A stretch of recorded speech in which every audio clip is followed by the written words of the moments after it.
भाद्रपद चौथ व्रत कहानी। एक देवरानी जेठानी थी, जिसमें जेठानी बहुत गरीब थी। जेठानी देवरानी के घर पर चौका बर्तन आदि काम करती थी। बदले में देवरानी बचा हुआ बासी भोजन जेठानी को दे दिया करती थी। तब जेठानी उस भोजन को अपने पति व बच्चों को खिलाती थी। जेठानी का जीवन इसी तरह व्यतीत हो रहा था। समय निकलते निकलते भाद्रपद का महीना आया। लगते भाद्रपद की चौथ को जेठानी ने चौथ माता का व्रत रखा। वह अपने पति से बोली कि आज काठिया बेचने पर जो पैसा आए उससे घी गुड़ ले आना, क्योंकि आज मैंने चौथ माता का व्रत रखा है। उसके पति ने सामान लाने की हाँ करते हुए काठी बेचने घर से निकल गया, परंतु शाम होने के बाद भी उसकी उस दिन काठी नहीं बिकी। अतः वह बहुत थका हुआ वह गुस्से से घर लौटा। पत्नी ने आते ही पूछा कि आप मैंने जो सामान मंगाया था वो ले आए क्या? तब पति ने भूख और थकान के कारण गुस्से में भरकर अपनी पत्नी को पाटे से बहुत मारा। वह सभी भूखे व दुखी मन से सो गई।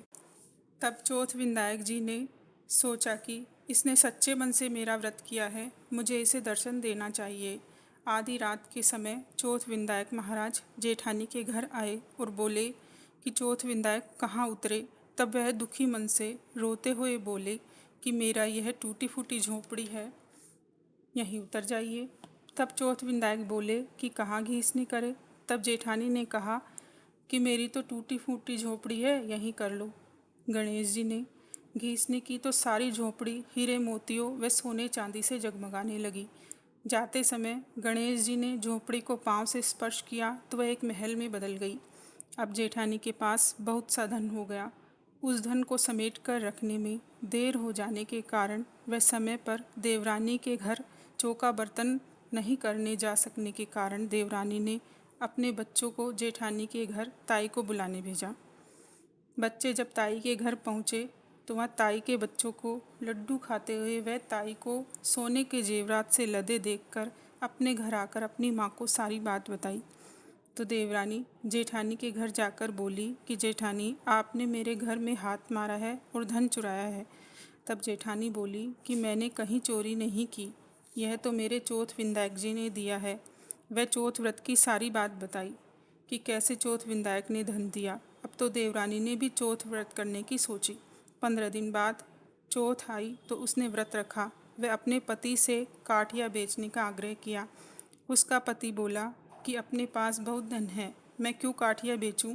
लेकिन उसकी पत्नी ने जिद पकड़ ली, अतः वह काठी बेचने निकल पड़ा। शाम तक उसकी भी काठी नहीं बिकी, अतः वह भी गुस्से में आकर अपनी पत्नी को पीटने लगा तथा बिना भोजन किए सो गए। वहीं आधी रात को चौथ विंदायक आए और बोले, चौथ विंदायक कहाँ उतरे? तब घमंड से देवरानी बोली कि उसकी तो टूटी फूटी झोंपड़ी थी, परंतु मेरी तो सुंदर महल है, यहीं उतरे और यहीं घीसनी करे। तब भाद्रपद का महीना था। चौथ विंदायक हरा भरा खाकर आए थे, तो उन्होंने जो घीसनी की तो सारा घर बदबू से भर गया। वह चौथ विंदायक जाते समय महल को झोपड़ी में बदल गए। सुबह हुई तो देवरानी ने सोचा कि अब तो बहुत धन हो गया होगा, क्यों ना आप समेट कर रख लूँ। लेकिन क्या देखती है कि सारा घर बदबू से भरा हुआ था। वह जितनी गंदगी समेटती वह दोगुनी हो जाती। उसने अपने पति से आग्रह किया कि पहले जैसा सब सही करवाओ। तब उसके पति ने कहा कि यह सब तुम्हारे लालच का परिणाम है, इसी कारण ऐसा हुआ है। तब सभी ने सलाह दी कि अपना आधा धन अपनी जेठानी को दो, तभी सही होगा।